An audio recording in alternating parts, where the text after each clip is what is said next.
नमस्कार साथियों, the Bhanu YouTube channel के डिजिटल प्लेटफॉर्म पर मैं भानु प्रताप गोला आपका हार्दिक स्वागत करता हूं।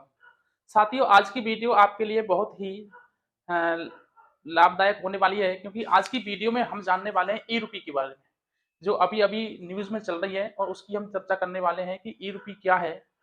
दूसरा, इसकी मार्केट में क्या जरूरत पड़ी कि ई रूपी हमें लाना पड़ा, इसकी प्रभाव क्या पड़ेंगे मार्केट के ऊपर, इसके फायदे क्या होंगे और इसको अप्लाई करने के लिए चुनौतियां क्या क्या रहेंगी। तो इन बहुत सारे क्वेश्चनों के बारे में आज हम चर्चा करने वाले हैं। तो जैसा कि आप देख पा रहे हैं, सबसे पहले हमें जानना है आखिर ये ई रूपी क्या है। तो साथियों, मैं आपको बता देता हूँ ये ई रूपी क्या है। जैसे आप पेटीएम यूज करते हैं, आपके वॉलेट में पैसे रहते हैं, अभी आपके क्या जेब में कैश भी होगा, जिनको आप हाथ में लेकर के देख सकते हो और अपनी जेब में रख भी सकते हो। तो जो ई रूपी होगा वो आप अपनी जेब में नहीं रख पाएंगे। जैसे आपके पेटीएम के वॉलेट में आपका पैसा रहता है, ऐसे ये एक वर्चुअल करेंसी है जिसको आप टच नहीं कर सकते, छू नहीं सकते। केवल आपको ये अकाउंट में शो होगी, आपके अकाउंट में, कि इतना पैसा है। यानी कि ये एक वर्चुअल करेंसी है जिसको ई रूपी का नाम दिया गया है। दूसरा प्रश्न है, ई रूपी को कहाँ रखना होगा। तो इसका आंसर मैं पहले ही दे चुका हूं। इसके लिए एक डिजिटल लॉकर बनाया जाएगा, उसके अंदर इस पैसे को रखा जाएगा, उसको आप जेब में नहीं रख सकते। तीसरा क्वेश्चन है, इसकी जरूरत क्या थी।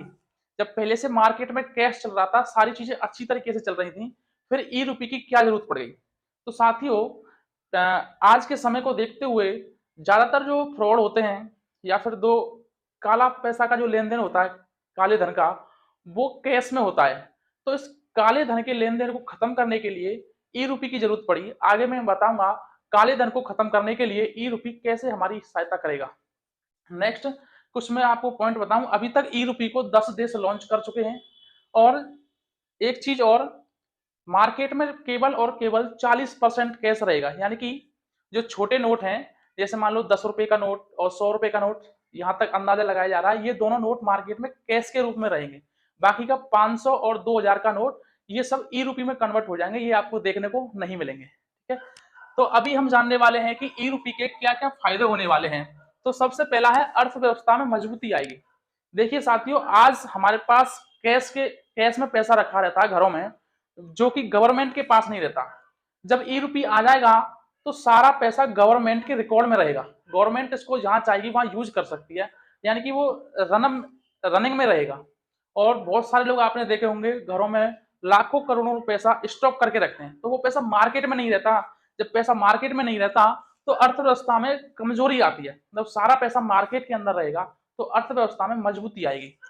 दूसरा पॉइंट है, बिटकॉइन जैसी वर्चुअल जो करेंसी है उन पर रोक लगेगी।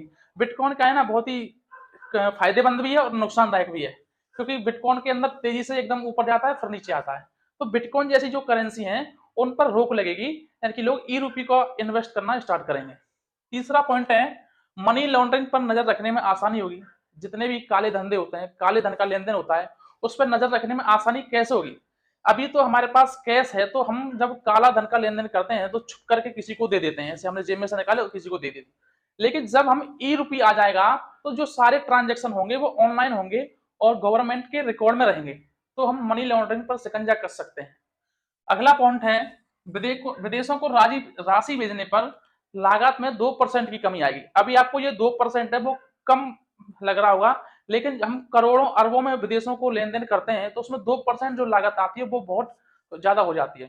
तो ई रूपी से लेन देन करेंगे तो 2% जो लागत होगी वो कम होगी। नेक्स्ट है, लाभार्थियों को सीधा लाभ मिलेगा।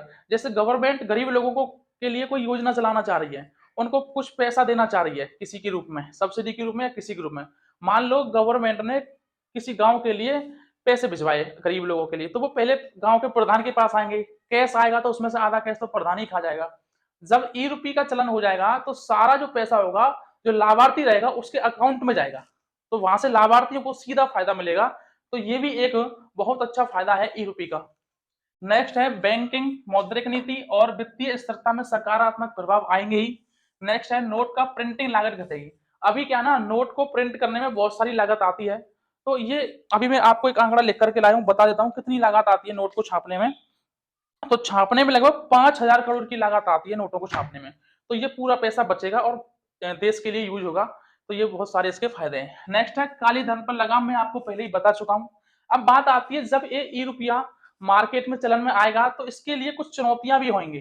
चुनौतियां क्या क्या रहेंगी? तो सबसे पहली चुनौती रहेगी साइबर सिक्योरिटी की, क्योंकि आजकल जितने भी फ्रॉडबाजी हो रही है वो ज्यादातर ऑनलाइन होती है, क्योंकि आप जानते हैं हिंदुस्तान में नॉलेज की कमी होती है। इसलिए कहता हूं कि जो नॉलेजेबल वीडियो हुआ करें उनको शेयर करा करिए और खुद भी देखा करिए, और मेरी तरफ से कोई उसमें गलती रह जाए तो उसमें आप नीचे कमेंट भी किया करिए कि ये आपकी गलती है, जिससे मैं आपको नेक्स्ट वीडियो में उस गलती को सुधार के बता सकूं, क्यों भाई नॉलेज तो बांटने से बढ़ती है।